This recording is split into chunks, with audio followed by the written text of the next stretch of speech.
तो कर्नाटक में आज शाम चुनावी शोर थम जाएगा, लेकिन विजय के लिए बीजेपी और कांग्रेस ने मोर्चाबंदी तेज कर दी है। आखिरी दिन पीएम मोदी ने नमो ऐप के जरिए दलित मोर्चा के कार्यकर्ताओं को संबोधित किया और उनसे घर घर जाकर लोगों से वोट मांगने की अपील की। वहीं राहुल गांधी भी अपने दक्षिण के किले को बचाने की जद्दोजहद में जुटे हैं। थोड़ी देर में वो प्रेस कॉन्फ्रेंस करने वाले हैं। तो चुनावी जंग दिलचस्प हो गई है ऐप के जरिए, जहां प्रधानमंत्री नरेंद्र मोदी ने संबोधन किया और लोगों में जोश भरा। वहीं राहुल गांधी के सामने किला बचाने की चुनौती है। अब से कुछ ही देर में वो प्रेस कॉन्फ्रेंस भी करने वाले हैं, लेकिन इस दौरान दोनों ही पार्टियों ने अपनी पूरी ताकत कर्नाटक चुनाव के लिए झोंक दी है। जहां प्रधानमंत्री नरेंद्र मोदी और अमित शाह लगातार कर्नाटक में रैलियों को संबोधित कर रहे थे, वहीं यूपी के सीएम योगी आदित्यनाथ भी यहां पर स्टार प्रचारक के तौर पर नजर आए और तमाम जगहों पर जनसभाओं को संबोधित किया।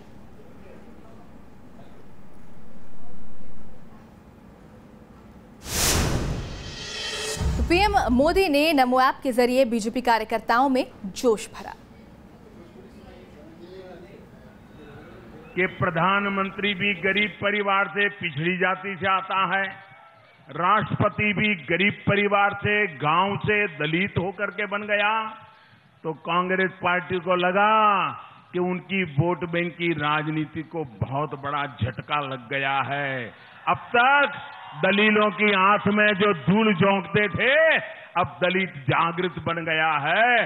अब कांग्रेस पार्टी ने दलितों में भ्रम फैलाना, दलितों में झूठ फैलाना एक बहुत बड़ा अभियान चलाया हुआ है।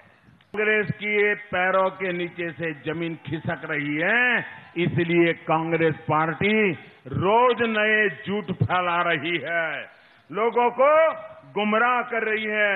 लेकिन मैं इस देश के दलितों को, पीड़ितों को, शोषितों को, वंचितों को, आदिवासियों को, महिलाओं को विश्वास दिलाना चाहता हूं कि मैं आप ही के बीच से निकला हुआ हूं, आप ही के बीच में पला बड़ा हुआ हूं और इसलिए मैं आपके विकास के लिए, आपकी सुरक्षा के लिए प्रतिबद्ध हूं और हमारे सारे कार्यक्रम आपकी भलाई के लिए है।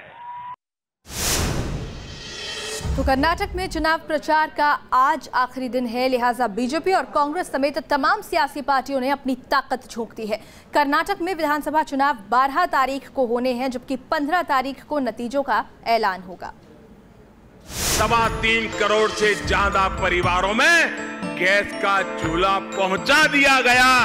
कर्नाटक में वोटिंग में महज 2 दिन बचे हैं, लिहाजा कर्नाटक में तीनों पार्टियां बीजेपी, सत्तारूढ़ कांग्रेस और जेडीएस ने अपनी ताकत झोंक दी है।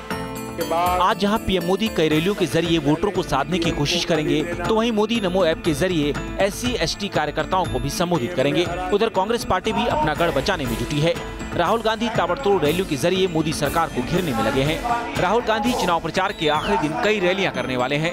बात अगर कर्नाटक विधानसभा चुनाव की करें तो 12 मई को राज्य में चुनाव है और 15 मई को इस महासंग्राम के नतीजे आएंगे। 224 सदस्यों वाली विधानसभा के लिए राज्य के करीब 4 करोड़ 96 लाख मतदाता अपने मताधिकार का प्रयोग करेंगे। एक तरफ जहां चुनाव प्रचार के आखिरी दिन तमाम सियासी पार्टियां अपना दमखम लगाने में जुटी है, तो वहीं कर्नाटक विधानसभा चुनाव को लेकर चुनाव आयोग ने भी बड़ा फैसला किया है। कर्नाटक में अब 1 घंटे से ज्यादा समय तक मतदान किया जा सकेगा। पहले जहां मतदान का समय 5 बजे तक निर्धारित किया गया था, तो वहीं अब मतदान 6 बजे तक किया जा सकेगा। दरअसल राज्य में बढ़ते पारे को देखते हुए चुनाव आयोग ने यह फैसला लिया है। उधर इस बार कर्नाटक में मतदान के लिए EVM मशीनों के अलावा VVPAT मशीनें भी लगाई जाएंगी। साफ है, कर्नाटक विधानसभा चुनाव बीजेपी और कांग्रेस दोनों ही पार्टियों के लिए नाक की लड़ाई बन चुका है। बीजेपी की कोशिश जहां कांग्रेस के एक और किले को ढहाने की है, तो वहीं कांग्रेस अध्यक्ष पद संभालने के बाद राहुल गांधी के लिए ये बड़ा इम्तिहान है। Team news nation.